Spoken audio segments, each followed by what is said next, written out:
Hey, good morning, guys. Happy Friday. We made it to who doesn't love Fridays? Anyways, I'm normally not up this early this Friday, but I have a big day planned today. I actually have to drive to school today. I normally don't have class on Friday. And I have a big album planned for today, which is pretty cool. So kicking things off with the letter A. Today, we have AC/DC's Back in Black. I remember when I first got this. A lot of these albums now I got at this like nice CD store that has a dollar section. But in the early days, it was all Goodwill, baby. And when I found something like this, I had to get it. Now, here's the deal with AC/DC. I've talked a lot of crap on them in the past. I'm pretty sure even on the podcast, I've voiced some negative opinions about this thing. But, I've actually never listened to it. So maybe I'm going to get my mouth shut today, eat my own words. But this thing has 10 tracks on it. Released in 1980. I believe this is their 6th album. I mean, these guys have a lot of albums. These guys are old school. Who hasn't heard of Back in Black? I mean, like looking on the back, there's so many hits on here that I've heard before. You've heard me say all their songs sound the same. Every album sounds the same. But let me listen to the whole thing, and then I'll voice my opinion. So we're going to go plop this in, see if it's good or not. So stay tuned. All right, AC/DC. Looks pretty lame. All right, AC/DC. Show me what you got. Okay, I just finished listening to AC/DC's Back in Black. Yeah, this thing's a bona fide classic. Surprised I really didn't listen to it like intently before. Also, by the way, sorry that it's coming out on Monday instead of, I think it's supposed to come out like on Friday or Saturday. Really busy weekend, a lot of stuff at work, finals studying, editing stuff on the snooze room. That just means I got to listen to it more. 1980 album, 42 minutes long, standard stuff. Really, I was worried just knowing AC/DC's reputation that this thing was gonna drag on and not really change up the taste, no palate cleansers. And I'll get into that in a bit, but that wasn't an issue at all. I like this album. I really digged it. This is one of those albums where you need to get off your high horse. You need to leave your pretentious shit at the door. Try not to think too hard and just have fun with it. Because at the end of the day, if you're looking for an impressive show of technique or anything flashy or crazy, this is gonna really disappoint you. This is just really good. DEA, is that the Drug Enforcement Administration? No, I'm talking about the chords, because that's all they play is DEA. And they mix up the order, but it's kind of the same shit. But that being said, if it was like 15 songs, this thing would suck.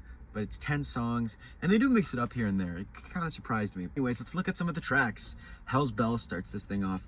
I'm not a huge Hell's Bells fan, but I understand it's iconic, and it is a good intro. I think I had a Mandela effect. I thought Back in Black opened this, but it would make a good opener. But Hell's Bells is great. Great way to start off the track. Shoot to Thrill, that's a big hit off this. I just think of Iron Man, I think nostalgia, and just like thinking of like stuff like that really adds to the track. But it's a good tune. Shoot to Thrill. What You Do for Money, that one's pretty good. I think maybe a bit of a forgettable track, but not bad. Giving the dog a bone. I don't know. That's the only part I hear, and I think it's just so funny. He's just talking about give the dog a bone. Like, I don't know, give the damn dog a bone. I think that's just a funny track. Let Me Put My Love Into You. I think that's probably the most forgettable track. I can't think of it at all. Then Back in Black comes in. This is the first one of these albums where it's like a 10 out of 10 song on there. I mean, it's like, I don't think I'm ever gonna listen to a 10 out of 10 album. There's 10 out of 10 songs on these in my collection. Everybody's heard it. Everybody and their mom and their grandma has heard it. It's incredible. I mean, it's just, you're nodding your head and have a dumb smile the whole time. Just, cause I'm back, yeah, black, You Shook Me All Night Long, I think has the best chorus of the songs. I mean, it's a good chorus. It's really catchy. Drink On, Shake a Leg. Shake a Leg was like really bluesy, and it was probably the most different song. And like, if you listen to this thing, it's really not that different, but it's the most different, and it's good. Rock and Roll Ain't Noise Pollution. It's a good closer. So really solid stuff. not a bad song. Like I said, it's the biggest flaws are that it's not that flashy, it's not that technical, it's not going to bring anything new, it's not very creative. It could get a little repetitive if you're just not in the AC/DC mindset. This thing caught me in a good mood, and I gave it a chance. And you know what? I can't really say I'm a hater. You know, it's just a classic album. And yeah, it's gonna get some bias because if another band did this without the name recognition, it's like, come on, you're being lazy, you're being whatever. But it's AC/DC. Come on, like you're really gonna hate on them? They're the classics and the people they inspired. This is a good album. Okay, let's cut to the chase. Give it a score. Me personally, after all the praise, this might seem low, but I'm gonna give this a 7.5 out of 10. To me, that's the highest score I've given so far. But I just can't give it an A. It needs to be doing more. It needs to pull at my heartstrings more. It really didn't do anything like emotional. It was one emotion throughout, and it was good. But yeah, 7.5. An 8, it needs to have like a good power ballad or at least more dumb fun. Because there are some points where it just kind of, it's not like great, but it's good. I just can't give it a 7. I mean, it needs that extra bump just because it's AC/DC and it's good. 7.5, I think that's a fair rating, especially for like an elitist like me. So yeah, AC/DC, good job on this. You don't need to hear it from me, but Back in Black, this is a good album. I don't have any more AC/DC. It's like tomorrow, I'm gonna be listening to this today and tomorrow. I'm gonna give a review. We're looking at Aerosmith. Another classic back to back.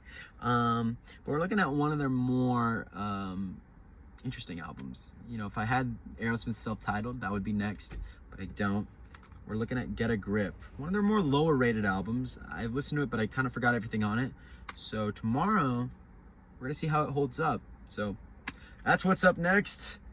Have you listened to Back in Black? If not, go listen to it and let me know what you think. Am I right or wrong with the 7.5? Who knows? But have a good one. Have a great rest of your Monday. Peace out.